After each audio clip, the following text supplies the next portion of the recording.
Okay, cool. So it's called I Love You Me, 7 Steps to Transformational Self-Love. And the inspiration for the book really is like something that's been a work in progress for a long time, because I work as a soul reader and a healer and an energy channel. So for many years, seeing clients and being able to read their energy field, mental, emotional, physical, spiritual bodies, and being able to see the traumas and the memories of people's trauma, disharmonies in the field.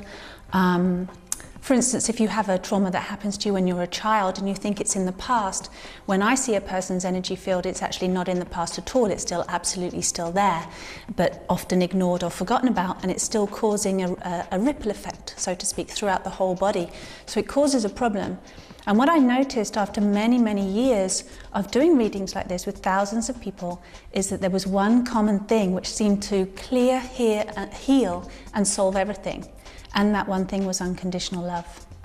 And the thing is so many people, we're looking for unconditional love, trying to get it from partners or parents or even our children or our pets. And yet it's not really hitting the spot where we need it. And we're not being seen in those deep places that we need to be seen in. So the 7 steps to self-love is the sort of self-help version, where I ask people if they would be willing to love themselves enough to go to those places that need that healing and to apply these 7 steps and to release that deep conditioning, those deep traumas, and heal their own life. And it's very, very simple and very beautiful. The first step is to love oneself, is to know oneself. And often that's the step that gets missed out in the healing process or in the kind of spiritual process. There's so much attention outwards or into conceptualization or visualizing or, seeking an answer external from ourselves. And what the first step to self-love is to be able to turn the senses within and to realize oneself. And it seems like maybe a really hard thing to do, considering people have been trying to realize themselves for a long period of time, but actually it's really, really simple. So the first step is about breath, it's about self-realization.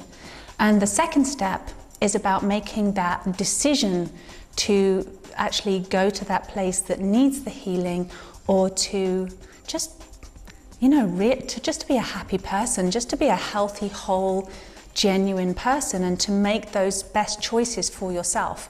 And the decision-making process is, a little bit complicated, and there's all kinds of things that come into play. So step 2 is about that decision-making to transform your life. And step 3 is about, really beautifully acknowledging, first of all, the disharmony. Instead of brushing over it or saying positive affirmations or trying to forget about it, or just any number of those kinds of things, is actually to really genuinely, humbly acknowledge where there's an issue.